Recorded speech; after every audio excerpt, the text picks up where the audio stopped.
me tocó decir la verdad, firmé los documentos como guatemalteca, dando fe que eso fue cierto, fue una verdad, pero también uno firma al mismo tiempo su sentencia de muerte, porque no sabía yo en qué momento iban a reaccionar contra los comisionados guatemaltecos, que en paz descanse el licenciado Alfredo Balcells-Tojo, que fue otro, y el compañero Cristian Tomuchat, que era nombrado por las Naciones Unidas, ¿verdad? Y don Alfredo, que era nombrado por las universidades y los académicos, y yo fui la variable que se tomó en cuenta, fueron las víctimas, ¿no?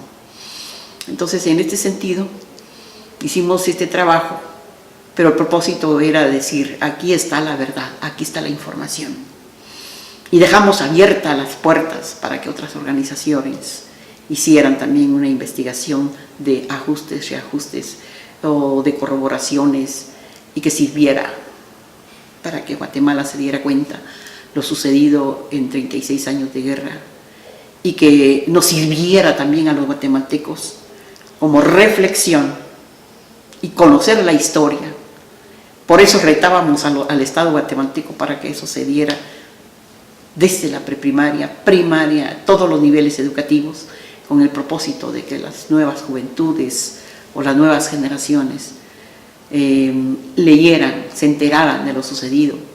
Y el propósito fundamental es y sigue siendo que esto nunca vuelva a repetirse, jamás se debe repetir, porque creo que tenemos la capacidad humana para poder dialogar y hablar y trabajar, porque se abran los espacios democráticos, porque seamos incluyentes, porque hagamos políticas sociales, porque ya no haya más pobreza, más desigualdad, más desnutrición, ni mucho menos explotación de trabajadoras y trabajadores.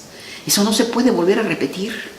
Es que no se puede volver a repetir en una Guatemala que tiene prácticamente mucha historia linda. Una Guatemala que tiene una historia milenaria como la del pueblo maya. Los mayas nos dejaron tanta sabiduría, tanta enseñanza, e incluso nosotros la seguimos reproduciendo, ¿verdad? En donde tenemos la espiritualidad, la cultura, el idioma, la normativa, la organización interna, y la seguimos reproduciendo, pero tenemos en el centro el ser humano. El ser humano es el centro. De ahí el contexto, ¿no? Viene la madre tierra, la madre naturaleza, todo lo que tenemos, flora, fauna, agua, todo es sagrado para nosotros. Y todos decimos que esto nos da vida. Si este es el buen vivir para los pueblos indígenas, nosotros los mayas, práctica milenaria del buen vivir. Una vida en donde estemos libres de violencia, libres de desigualdades, libres del hambre, libres de explotación. Entonces, armonizar con el resto de la sociedad guatemalteca y decir, somos guatemaltecos y guatemaltecas. ¿En qué entonces nos podemos armonizar? ¿Cómo nos podemos entender? Creo que esa fue los máximos principios que nos dieron para dar a conocer un informe de esta magnitud. Entonces, lo otro es que nosotros decíamos, si esta es la verdad, ¿qué pasos entonces hay que dar? Los pasos entonces eran verdad, justicia, reparación y la paz firme y duradera. Ya dimos el primer paso, ahora pasemos al segundo. Entonces, cuando nosotros hablamos de justicia, es porque nosotros vimos la máxima violación de los derechos humanos. Es que se vio al ser humano como un animal que se toma y que se caza y que se descuartiza, pues. Pero el ser humano, ¿cómo se nos vio realmente? La vida no vale nada. ¿Y estos qué? ¿Verdad? Y máxime cuando se expresaban militares, coroneles en ese entonces, aquí indio visto, indio muerto, pues. Eso es lo que lo oímos en Santa Cruz de Quiché. Y lo oímos en el estadio, ¿verdad?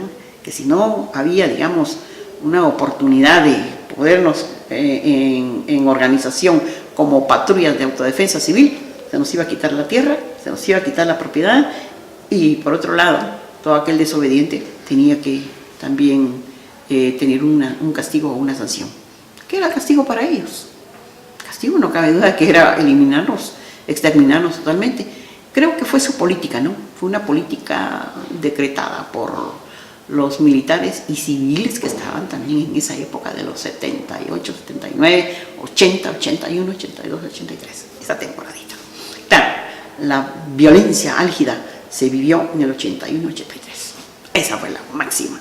Y eso lo vimos nosotros también en cantidades, ¿cómo se llama?, en exposiciones de los testigos, en los éxodos que hubo de la población hacia Centroamérica, hacia México y hacia otros países, pero sobre todo México, que dio una gran acogida a los guatemaltecos, y por eso yo siempre le agradezco a México, porque si no esos miles de guatemaltecos también ya estuvieran muertos.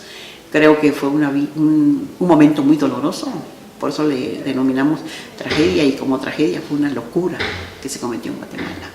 Entonces, si hubo violadores de los derechos humanos, en el Congreso se crea el decreto del Congreso 145-96, en la cual es la Ley de Reconciliación Nacional, en donde sí hay sanción penal para aquellos que cometieron crímenes de lesa humanidad, para aquellos que cometieron, digamos, genocidio.